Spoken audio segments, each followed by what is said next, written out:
What's going on, everybody? I'm Tony. Welcome back to the channel and welcome back to the Honda Grom race bike build. It's been a minute since we've done any kind of work to the Grom. I've spent the last couple of, let's call it like weeks, maybe month or so out on the track, riding this thing around, and it has been an absolute blast. It's amazing, but I've got to figure out how to make it just a little bit faster. If you by chance saw my round 5 race highlights video, I'll go ahead and link it right up here. You may have seen me and my buddy Casey, we're head to head going down a relatively long straight.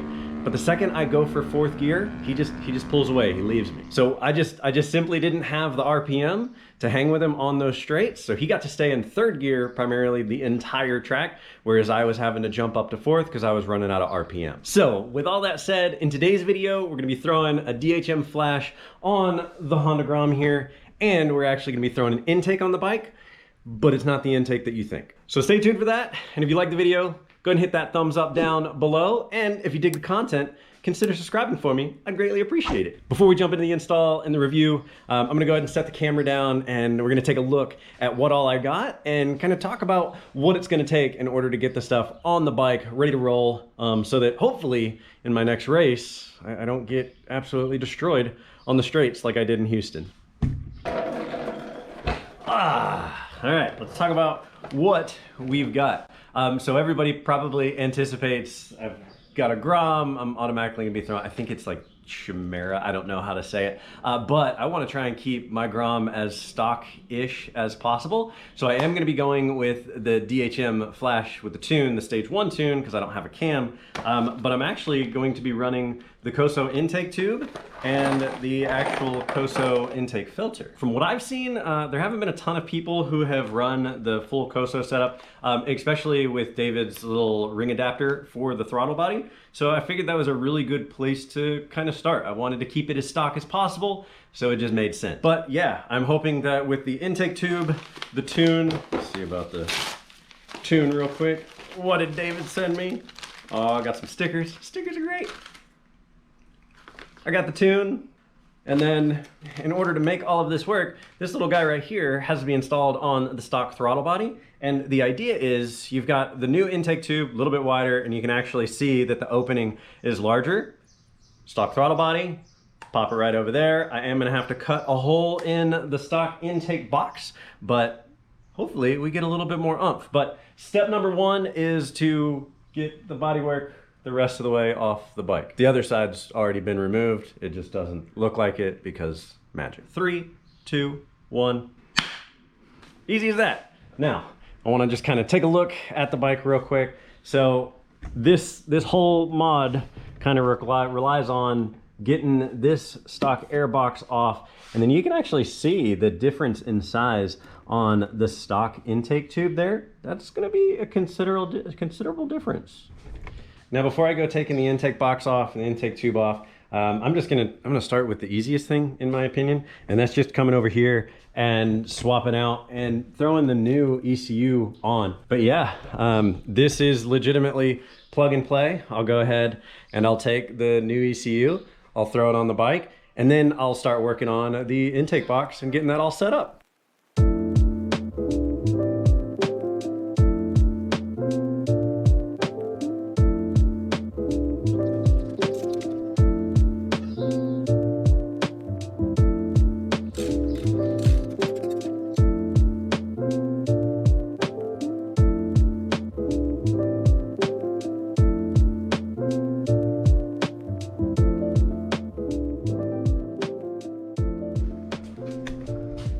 Man, I can't lie. That was a lot easier than anticipated. Not that I expected it to be hard, but you have 2 bolts and a Phillips head that you unscrew from the throttle body, and it's done. And you've got this giant piece of plastic hanging out in your hand. So as you saw, the ECU is already on. Again, that's literally just plug and play. That's pretty straightforward. Next step is to start modifying and adjusting the stock air box. I've got to pop the stock intake tube out, and then I've actually got to set the camera down. After I pop this out, I'm actually gonna have to cut a bigger circle for that new intake tube. So I'm gonna go ahead and start digging into that.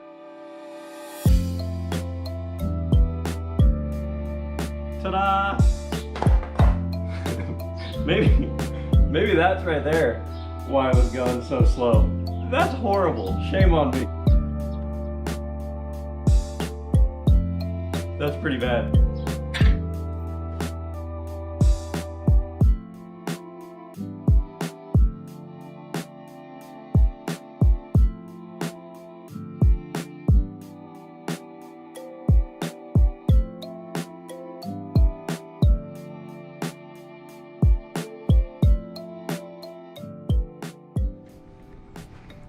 So I can confidently say of this entire install, this is the hardest part, and it's not hard at all. But in order for that Koso intake tube to go onto the stock airbox, check this out. Like, take a look at the difference on these.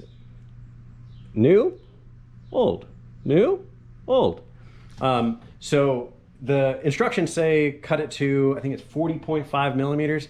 I'm pretty dang close, but after you sand that out, I just use a Dremel with a little sand tip end, and it just completely went away. Cut it through like butter, which that's good. But definitely make sure that this is cleaned up really well, because you don't want any of these plastic pieces somehow ending up in your intake. But now all I've really got to do is install the intake tube on the box, throw that Koso hurricane filter on, and we're good to go. We can throw it back on the bike, but a couple more things, and then we'll figure out what to do from there.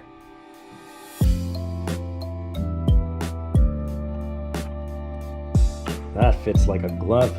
It's perfect.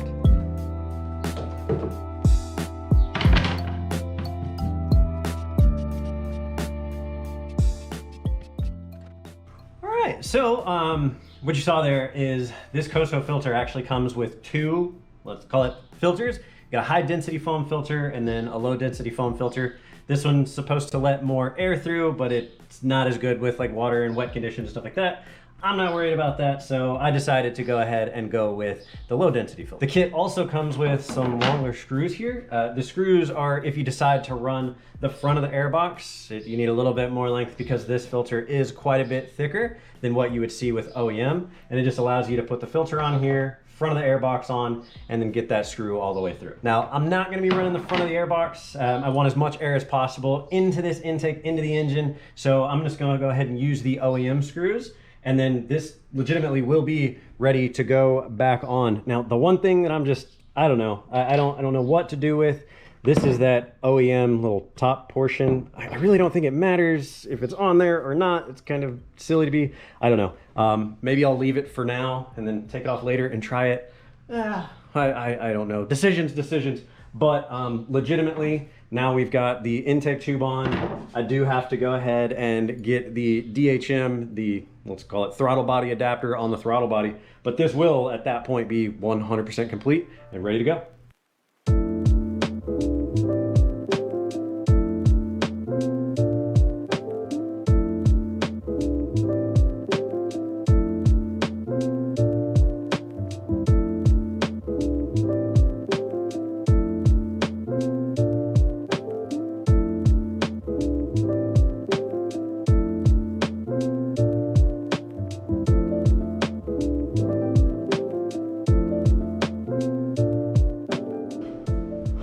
All right, I think everything's buttoned back up. So all there's left to do is start it and see if it starts. Hopefully it does. I think that that would be a bummer if it didn't, but let's find the key and then we'll start it.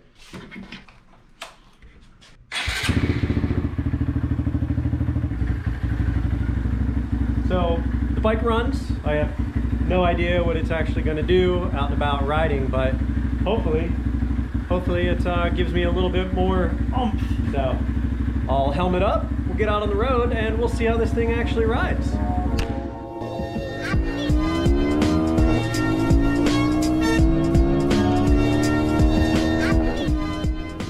All right, so with the install all said and done, I just wanted to hop on the bike real quick, get a little bit of a first impression, maybe talk about the install itself, reaching out to DHM, kind of what that process looks like. But the bike's running. It's running real smooth. It started up exactly how it should. I pinned it earlier, and I've got the extra RPM, so that's awesome. I mean, that was kind of the main goal of this install. Speaking of the install was cake. If you've got even the slightest bit of mechanical ability, I think you're going to be able to knock this out. Even with you know, setting it up, doing the camera, different camera angles, all that kind of fun stuff. I really think this only took me about 2 hours, 2.5 hours.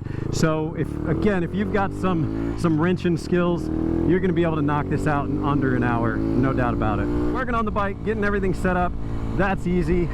In terms of the stuff itself, the parts, the accessories, I went with DHMotoring, as I called out a little bit earlier, and I've just got to say, I've heard it time and time again, but the customer service was fantastic. And I would definitely recommend going the DHM route if you have any kind of needs with your Grom, or, well, I guess Grom's really the only thing he supports, but I would definitely recommend going with DHM for any of your Grom performance needs. So the process, it went a little as follows. I reached out to DHM on, I believe, Monday. He reached back out later that Monday, maybe like 2 hours, 3 hours later. It was quick turn time, and it was the week of the 4th of July, so I wasn't really sure if I was going to be hearing from him, but I did. I heard from him on Monday. On Tuesday, we figured out what we needed to do, kind of the ECU flash. Told him that I didn't want to go with like a aftermarket intake, that I just wanted to kind of go with the Koso setup. He's like, all right, man, cool, sounds good. Put it in the mail on Wednesday. He had my ECU and all that other stuff on Saturday. He had it back in the mail that following Monday after the 4th of July. So turn time was fantastic. Communication was absolutely amazing. So huge thumbs up on that. Again, I definitely recommend going DHM if you're considering doing some stuff for your Grom. Well worth it, in my opinion. The initial impressions, as I said, it started and it rides. So that's huge. That's kind of step number one. But outside of that, I will say from a performance standpoint, I've definitely got more low-end power.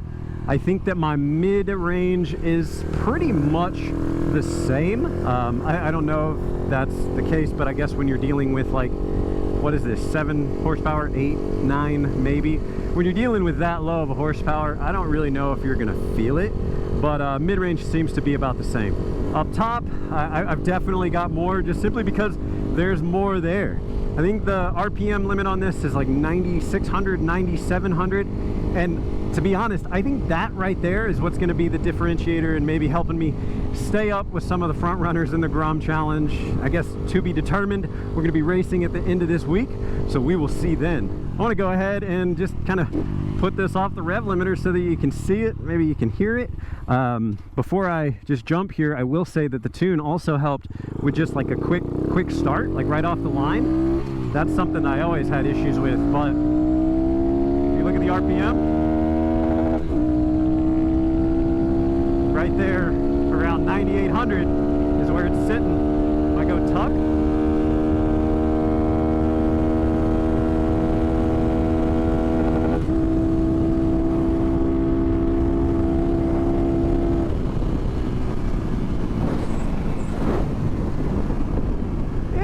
so not too bad. It's kind of a windy day, so I'm not sure what the tune and the intake is going to do as far as top speeds, but in that little run like there, I felt like I got to 60 pretty fast. I got to the top of that 3rd gear RPM range, and that's what I need, because that's kind of where I'm living on the racetrack, especially on the big racetracks. The go-kart tracks is a little bit different, but hey, it is what it is.